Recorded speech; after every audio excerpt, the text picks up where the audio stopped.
Welcome to Teaching Brewed. Today's topic, we're going to talk a little bit about outcome-based or standards-based education versus inquiry-based. And you're going to hear us pop in reference to competency-based once or twice, but mostly about inquiry-based education. And the reason we're bringing this up is we were trying to think of some pretty interesting topics, and a lot of the world these days is driven on standard and outcome-based education.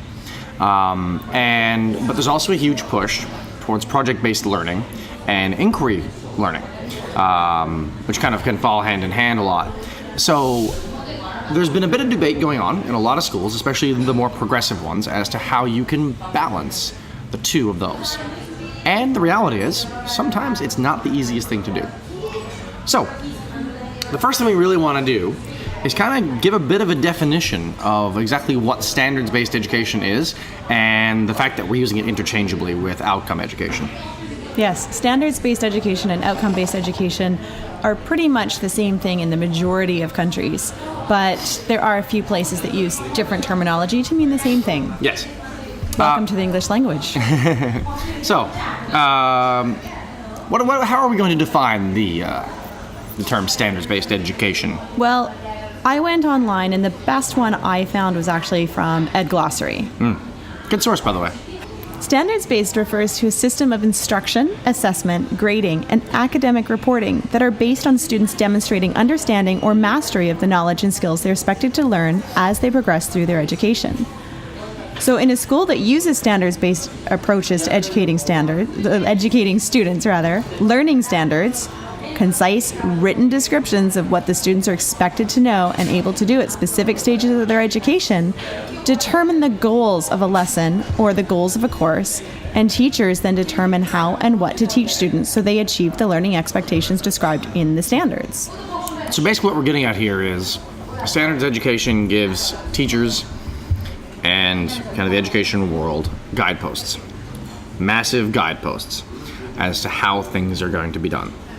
I've worked in schools that have been both standards-based. One I'm in now is standards outcome driven, and I've also been in schools that don't do that.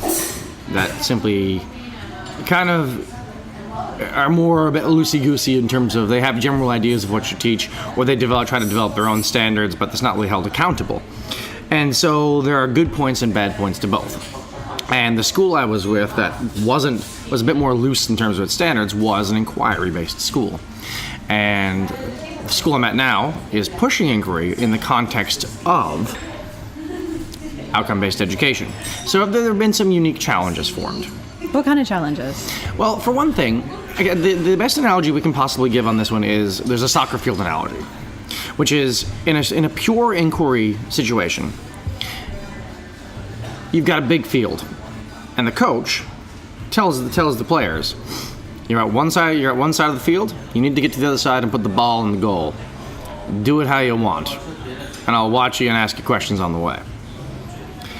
In outcome-based education, on the other hand, the coach is telling you exactly where those those posts are, where to go, point to point to point to point to point, which will get the ball in the goal.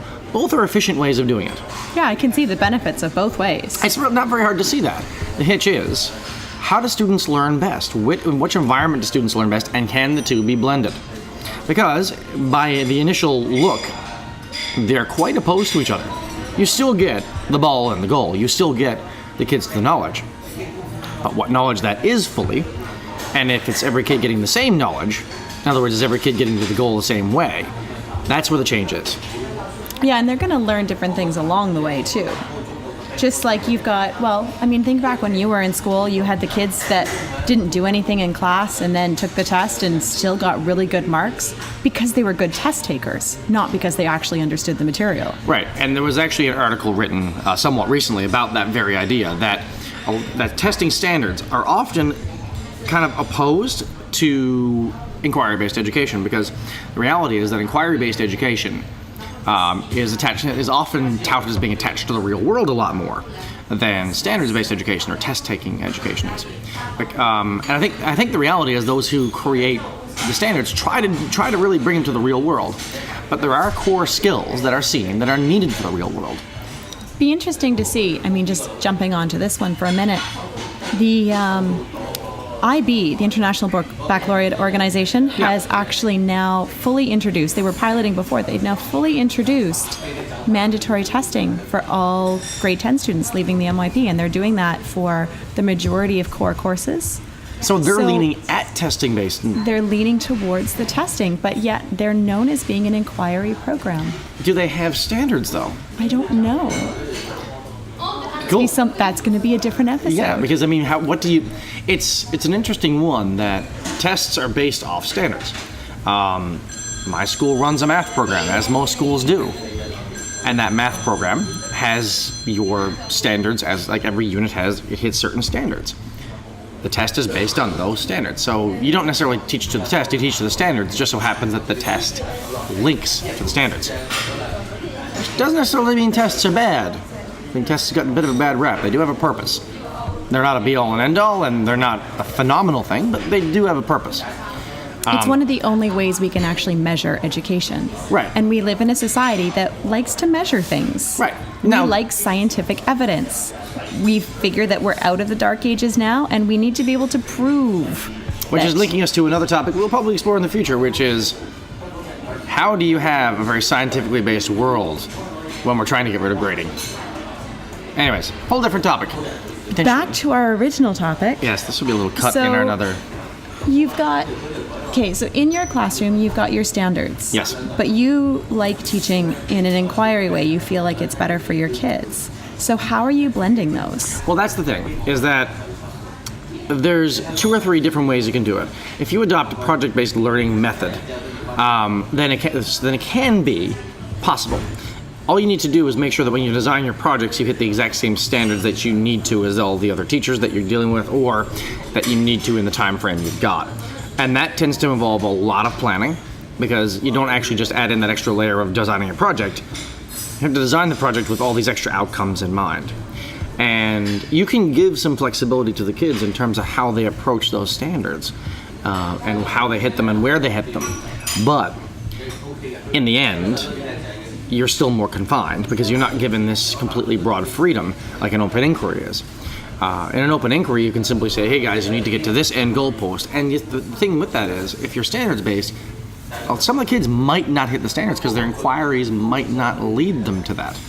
Right. So in the standards-based system, the goalposts are good because they give you a bit of a layout of where you need to follow. The challenge becomes, how do you fit a creative teaching style and a creative projects around those standards, because that is just the reality. You do have to.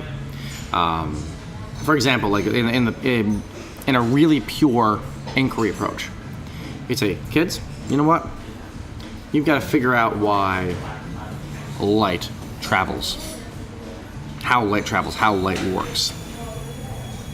And you might have some kids write narratives, and you might have some kids write informational texts in their literacy, and you might have some kids explore fractions in their math, while others might be exploring multiplication, because that's where their inquiry led them.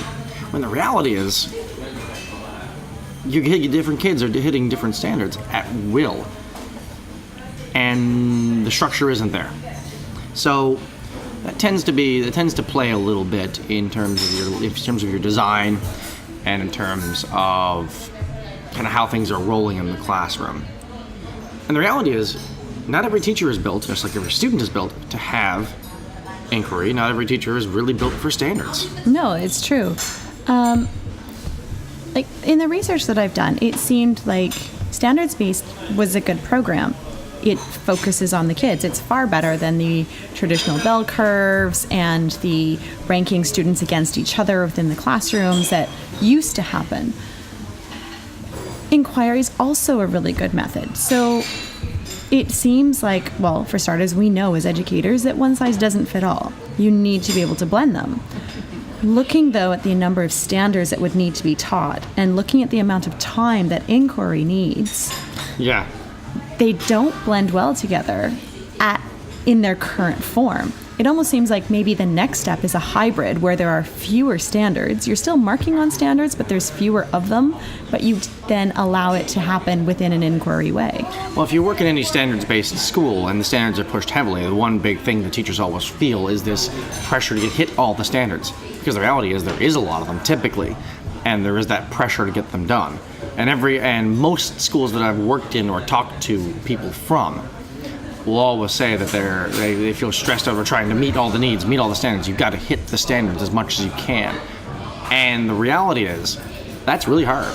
I very much know about that. I mean, for me, I have 9 standards that I mark on every semester. I see the kids for an hour a week, and there's only 18 weeks to a semester. So basically you have 2 weeks per standard. If you do it that way. If I do it that way, yeah. It's not that much time.